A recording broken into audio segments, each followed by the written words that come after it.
दोस्तों अमेज़न जैसे ही ये नाम हम सुनते हैं हमारे मन में बहुत से ख्याल, बहुत सी कहानी, बहुत सी मिस्ट्रीज घूमने लगती हैं। तो आज आपको ऐसी ही एक कहानी के बारे में बताने जा रहे हैं, कुछ ऐसी मिस्ट्रीज जो अभी तक सॉल्व ही नहीं हुई। बात है सन 1925 में, जब एक ब्रिटिश एक्सप्लोरर पर्सी फॉरेस्ट अमेज़न रेन फॉरेस्ट में एक ऐसे शहर की तलाश में निकले थे जिसके बारे में कहा जाता है कि वो पूरा सोने से बना हुआ था और उसके राजा के पास इतना सोना था कि वो सोना नदी में बहाता था। पर्सी फॉरेस्ट उसी को ढूंढने निकले तो एक दिन, लेकिन कभी भी वापस नहीं लौट पाए। तो दोस्तों स्वागत है आपका K2WN फैक्ट्स में। वेलकम, खुशामदीद। तो चलिए शुरू करते हैं आज का वीडियो। दोस्तों अमेज़न रेन फॉरेस्ट दुनिया का सबसे बड़ा रेन फॉरेस्ट है जो बहुत ही अजीबो गरीब तरीके से 8 कंट्रीज को आपस में जोड़ता है। इसका एरिया लगभग 70 लाख स्क्वायर किलोमीटर का है। इतने बड़े एरिया में हमारा देश इंडिया जैसे 2 देश आ जाएंगे और यूनाइटेड किंगडम जैसे 28 देश। दोस्तों जैसे ओशंस का बहुत बड़ा हिस्सा अभी तक हम एक्सप्लोर नहीं कर पाए हैं, वैसे ही अमेज़न रेन फॉरेस्ट का भी बहुत बड़ा हिस्सा अभी तक इंसानों की पहुंच से बहुत दूर है। यहाँ प्लांट्स, एनिमल्स और माइक्रोब्स की ऐसी ऐसी किस्में हैं जिसमें अभी तक सिर्फ हम 10% का ही पता लगा पाए हैं और ये हर दिन नई स्पीशीज एक्सप्लोर की जाती हैं। अमेज़न रेन फॉरेस्ट में करीब 40,000 करोड़ पेड़ मौजूद हैं और यही वजह है कि इस फॉरेस्ट को अर्थ का लंग्स भी कहा जाता है। पूरी दुनिया में जितनी भी ऑक्सीजन है उसका 20% सिर्फ अमेज़न रेन फॉरेस्ट से मिलता है। एक एस्टिमेट के मुताबिक अमेज़न रेन फॉरेस्ट में करीब 20 लाख लोग रहते हैं जिनका बाहर की दुनिया से कोई कनेक्शन नहीं। अमेज़न का काफी सारा हिस्सा अभी तक अनएक्सप्लोर्ड है। इसी वजह से जंगल की इस ढाल के नीचे जो कुछ छुपा है वो अभी तक दुनिया के लिए एक राज बना हुआ है। सो दोस्तों आज हम ऐसे ही 3 अमेजिंग पॉइंट्स के बारे में बात करेंगे जो अमेज़न रेन फॉरेस्ट में मौजूद है और जिसके बारे में कोई नहीं जानता।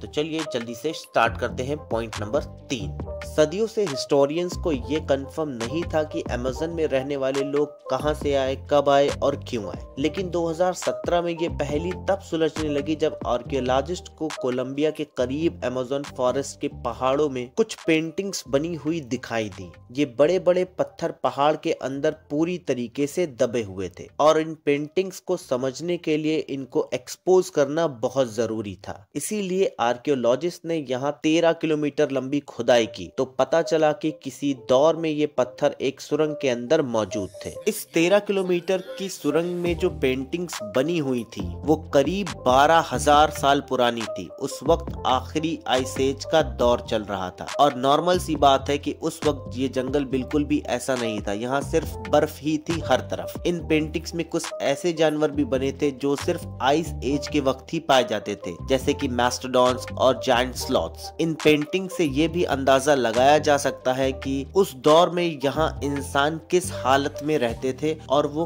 कैसे इन बड़े बड़े जानवरों का शिकार करते थे। नंबर 2, अमेज़न के इस भयानक जंगल में काफी ऐसे कबीले भी रहते हैं जिन्होंने आज तक बाहरी दुनिया को देखा ही नहीं। जी हाँ, ये लोग जंगल में कैसे जिंदगी गुजारते हैं इसके बारे में एंथ्रोपोलॉजिस्ट भी सही तरीके से नहीं जानते। इनमें से एक कबीला पेरिकपुरा के नाम से जाना जाता है जो वेस्टर्न ब्राजील में रहता है और इस कबीले में पहले हजारों लोग हुआ करते थे, लेकिन अब सिर्फ 15 से 20 लोग ही बचे हैं। इस कबीले के बारे में हम भी 1998 के बाद ही जान पाए जब पहली बार इसका बाहर की दुनिया से सामना हुआ था। उनकी लैंग्वेज को सुनकर ऐसा लगता है कि शायद वो अपना दर्द बताना चाहते हैं। एंथ्रोपोलॉजिस्ट ने जब उनकी बात को डिकोड किया तो मालूम पड़ा कि उनका कबीला पहले बहुत ज्यादा स्ट्रॉन्ग हुआ करता था, लेकिन फिर कुछ कब्जा माफिया ने फॉरेस्ट में माइनिंग करने के लिए उनके बहुत से साथियों को बहुत बुरी तरीके से मार डाला, जिनमें से अब ये सिर्फ कुछ लोग ही बचे हैं। ऐसे पता नहीं कितने ट्राइब्स हैं जो अमेज़न जंगल के बीच अपनी दुनिया बसाए बैठे हैं। ये लोग कहां से आए थे, क्या इनका हजारों साल पहले यहाँ से बसने वाले कबीलों से कोई कनेक्शन है, इसके बारे में अभी तक साइंटिस्ट को कुछ भी नहीं पता। Number 1, city of gold. Amazon forest की आज तक की सबसे बड़ी मिस्ट्री है ये सिटी ऑफ गोल्ड, जिसको एल डोराडो भी कहा जाता है। कहा जाता है कि किसी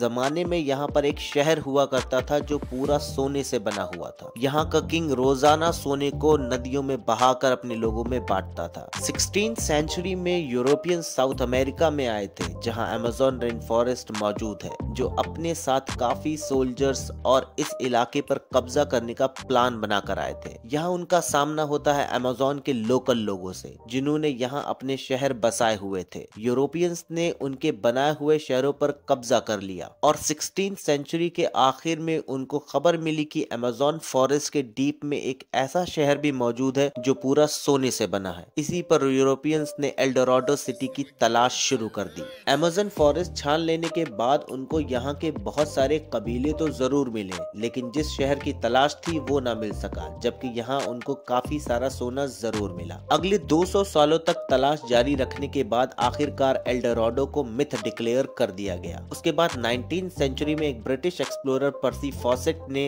एल्डोराडो को एक बार फिर से तलाश करने का फैसला किया। उन्होंने अमेज़न में टोटल 8 एक्सपीडिशन किए, लेकिन इस दौरान उनको एल्डोराडो तो दूर की बात है, दूसरे शहर भी नहीं मिले जिनका जिक्र यूरोपियंस ने किया था। अपने आखिरी एक्सपीडिशन पे पर्सी फॉरेस्ट अमेज़न के बीच में मौजूद थे जब आखिरी बार उनसे बात हुई थी। उसके बाद वो तलाश में निकले तो दोबारा कभी लौटकर नहीं आए। ये 29 मई 1925 का दिन था और जिस जगह से वो गायब हुए थे वो ब्राजील का स्टेट मैटो ग्रोसो थी। उनको कई महीनों तक तलाश किया गया, लेकिन ना ही पर्सी फॉसेट मिले ना ही उनकी डेड बॉडी। साइंटिफिक कम्युनिटी का मानना है कि ये जगह इंसानों के रहने के काबिल नहीं है, इसीलिए यहाँ कोई शहर या विलेज नहीं बच सकता। लेकिन वक्त के साथ जब टेक्नोलॉजी काफी एडवांस हो गई तो फिर अमेज़न में कुछ ऐसे निशानात मिले जिससे ये जाहिर होता है कि किसी दौर में यहाँ इंसानों ने पूरे शहर बसाए हुए थे। असल में पर्सी फॉसेट जिस जगह तलाश कर रहे थे वो जगह तो बिल्कुल सही थी, लेकिन ढूंढने का तरीका सही नहीं था। कई जगहों पर रिसर्चर्स को जमीन के अंदर ह्यूमन वेस्ट दबे हुए मिले। साइंटिस्ट ने अमेज़न में कई जगहों पर लिडार स्कैनिंग डिवाइस का इस्तेमाल करके घने जंगलों की लेयर के नीचे पत्थर से बने हुए कई स्ट्रक्चर ढूंढे, जिनको वक्त के साथ साथ जंगल ने छुपा दिया था। लेकिन इनमें से एल्डोराडो कौन सा था और आखिर ये इतने बड़े अमेज़न फॉरेस्ट में किस जगह पर मौजूद था, आज तक साइंटिफिक कम्युनिटी इसके बारे में कुछ नहीं जान सकी और ये आज तक एक मिस्ट्री बना हुआ है। सो दोस्तों, K2WN फैक्ट्स की तरफ से ये वीडियो बस यहीं तक के। आपको वीडियो कैसा लगा जल्दी से कमेंट में बताएं और अपना प्यार हमें ऐसे ही दिखाते रहे और हमारे चैनल पे विजिट करते रहें। अगर आप नए हैं तो जल्दी से सब्सक्राइब करें, वीडियो को लाइक शेयर और कमेंट जरूर करें। तब तक अपना ख्याल रखें। Take care, bye bye.